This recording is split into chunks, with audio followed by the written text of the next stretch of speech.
bright and blissful morning to my dear kids. How are you all? Hope all of you are in the best of your health with God's grace. Children, today I will be taking up literature chapter with you, and chapter number is chapter 5. So please open your books. Here goes your chapter. But before we start the work, let's write the date, day and classwork as usual here. Now, side by side, I will read and explain you what's there in the chapter. So let's get started. As the name of the chapter is The Man Who Loved Trees. So by the name of the chapter only we come to know that this chapter is about a man and who loved trees. Who is this man and how we come to know that he loves trees? We will read and I will explain you side by side. So let's get started, beta. All of you be ready with your books. Here goes your chapter. Homi Bhabha was a renowned nuclear scientist. So here from the very first line of the chapter we come to know that this chapter is about Homi Bhabha and he was a renowned nuclear scientist. He was also an artist as well as he was an artist. His paintings can be found in well-known art galleries around the world. Here more information about Homi Bhabha is given. So the man who loved tree is Homi Bhabha here. He also enjoyed designing buildings and gardens, but most of all he loved trees. So he was a multi-talented personality. We come to know here that he was a scientist also, a painter also, and his paintings are being displayed at the various art galleries, and he also designed the buildings and gardens.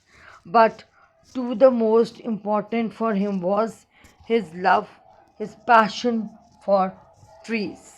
Now let's see how we come to know through this chapter. The world knows Dr. Homi Jahangir Bhabha.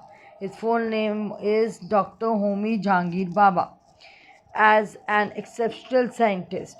But very few people know that he had a deep love for nature. It is known to very few people that he, along with a great scientist, he was and a painter, he was a deep lover of nature also.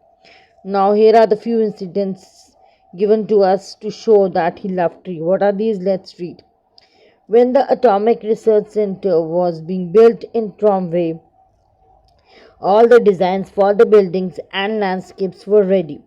However, the workers found a very old mango tree that stood on the land where a road had to be built.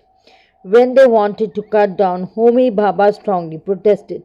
So here we come to know that once the Atomic Research Center was being built in Tromsø and it was designed, everything was ready. But what happened once when the work was started and few people were trying to cut an old mango tree which was on the land where the road had to be built.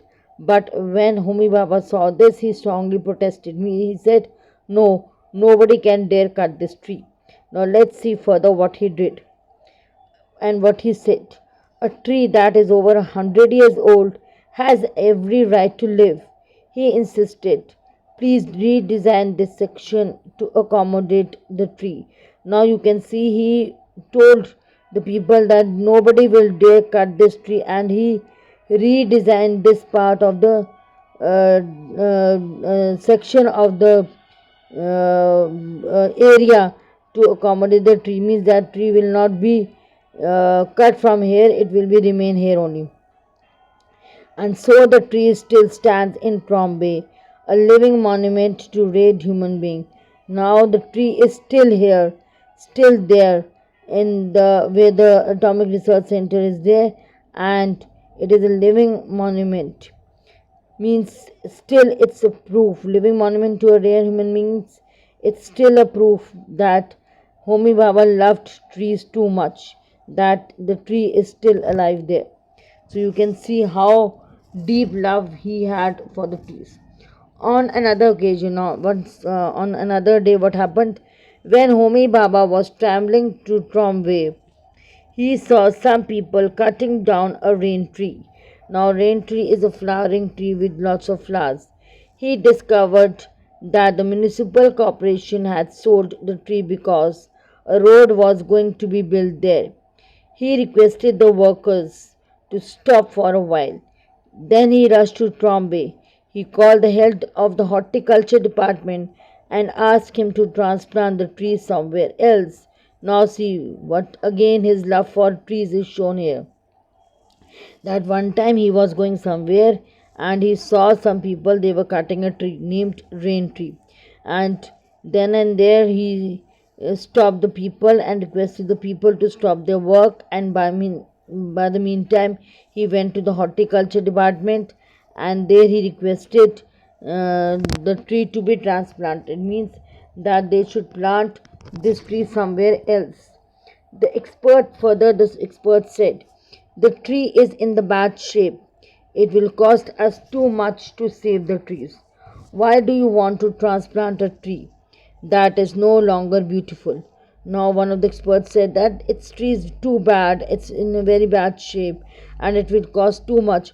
Why want us to transplant? Means we want to plant a tree again, which is no beautiful. Now see how Baba softly and very beautifully answered his question. Baba softly replied, if you were a doctor, would you not care for the patient whose face is being scattered?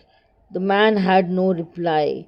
Now he said, if you were a doctor and your patient's face is totally destroyed, means scattered, full of injuries, you will not attend a patient. The man had no reply. The tree was transplanted and thus saved, and at last the tree was transplanted and saved. Baba's journey, however, was neither easy nor straightforward. His journey was neither soft and means neither straightforward or neither easy. Everywhere he goes, he had some problem. Now, what was there? Now you can see further journey, how he reached this level. How from starting only he struggled. How he struggled, let us see. His parents wanted him to become an engineer, but he wanted to study mathematics. In 1922, when he gained admission to Cambridge University, his father allowed him to study mathematics on the condition that he secure the first class in exams. Homi Bhabha did not disappoint his father. For the next 12 years, he worked as a famous scientist in Europe and won many awards. Now, from his starting journey, when he reached to his college level, his parents wanted him to be an engineer, but he wanted to study mathematics. So his father only allowed him to take admission in Cambridge University, that he will secure the first position.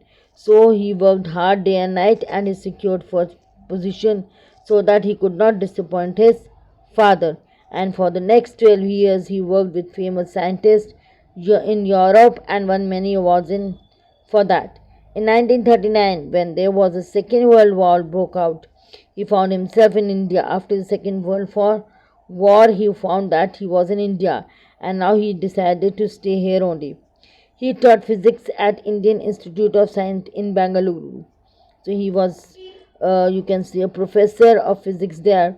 During his stay in Bangalore, Bhabha wrote to the industrialist J.R.D. Tata about his dream of building an institute of science. He wrote it and he wanted such institute of science to be made here, and his dream came true. They led to the creation of that led to the creation of Tata Institute of Fundamental Research in Mumbai. Like most scientists, Bhabha believed that true power of science is laying in conserving and not destroying nature. Means he wanted to do great things in his life, and he believed that nothing can be destroyed. Means we should not destroy nature, nothing can be made by destroying nature. So this shows his great love of nature. So I hope you understood the chapter. Still children, you could not understand anything, you can ask me in tomorrow's live class. Then till then, bye, have a great day. God bless you all. Thank you.